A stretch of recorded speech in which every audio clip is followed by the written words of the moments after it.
రాశి చక్రంలో 8వ రాశి అయినటువంటి వృశ్చిక రాశి వారికి వారి జాతకరీత్యా శ్రీ విళంబినామ సంవత్సరము 2018 డిసెంబర్ నెలలో ఎలా ఉండబోతుంది, వారు చేయాల్సిన పరిహారాలు, ధరించవలసిన అదృష్ట రత్నం, రంగుల గురించి ఈ వీడియోలో తెలుసుకుందాం.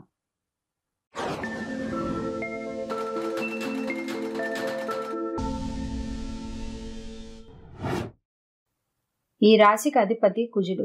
గ్రహస్థితి రీత్యా ఈ నెల ఈ రాశి వారికి 1లో రవి, బుధ, గురులు, 2వ స్థానంలో శని, 3లో కేతువు, 4లో కుజుడు, 9వ స్థానంలో రాహువు, 10లో చంద్రుడు, 12లో శుక్రుడు ఉన్నారు. ఈ నెల గ్రహాలన్నీ అనుకూలంగా ఉన్నందున, అలాగే జన్మస్థానంలో ఉన్నటువంటి గురువు, 12వ స్థానంలో ఉన్నటువంటి శుక్రుడి కారణంగా ఈ రాశి వారికి అన్ని విధాలా అన్ని శుభ ఫలితాలే గోచరిస్తున్నాయని చెప్పొచ్చు. ఈ నెల ఈ రాశిలో జన్మించిన అన్ని రంగాల వారికి చాలా యోగదాయకంగా ఉంటుందని చెప్పొచ్చు. వీరు ఏ పని మొదలుపెట్టినా ఎటువంటి అవరోధాలు, చిక్కులు లేకుండా చక్కగా అనుకున్న సమయం కంటే ముందుగానే ఆ పనిని పూర్తి చేయగలుగుతారు. ఈ నెల బంధుమిత్రుల సహాయ సహకారాలు సంపూర్ణంగా లభిస్తాయని చెప్పొచ్చు.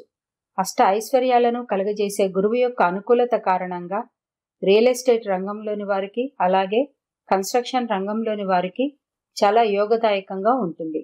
వారు పెట్టిన పెట్టుబడులకు 10 లాభాలను పొందుతారు. ఆర్థికంగా ఈ నెల వీరికి చాలా మంచి ఎదుగుదల ఉంటుంది.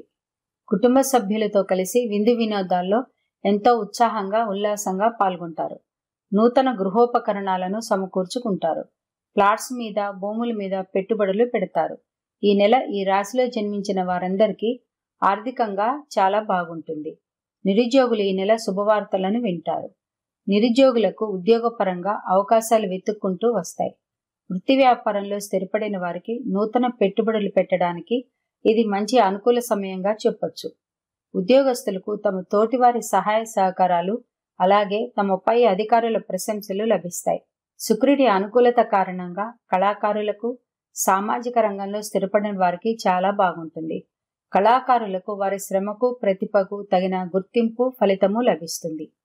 ఈ రాశి వారికి జాతకరీత్యా ఏర్పడిన గ్రహ దోషాల నివారణకు గాను వీరు చేయవలసిందల్లా నిరంతరము శివనామ జపము, శివుడికి అభిషేకము, అలాగే మంగళ శనివారాలు తప్పనిసరిగా హనుమాన్ చాలీసా పఠనం వలన వీరికి ఉన్నటువంటి గ్రహ దోషాల నుండి కొంత ఉపశమనం లభిస్తుందని చెప్పొచ్చు. వీరు ధరించవలసిన రత్నము పగడము, ఇంద్రనీలము. అలాగే వీరికి కలిసి వచ్చే రంగు వస్త్రములు లేత ఆకుపచ్చ రంగు వస్త్రములు. ఇలాంటి విషయాలను ఇంకా తెలుసుకోవాలనుకుంటే తెలుగు టాబ్లెట్స్ ఛానల్కి సబ్స్క్రైబ్ చేయడం మర్చిపోవద్దు.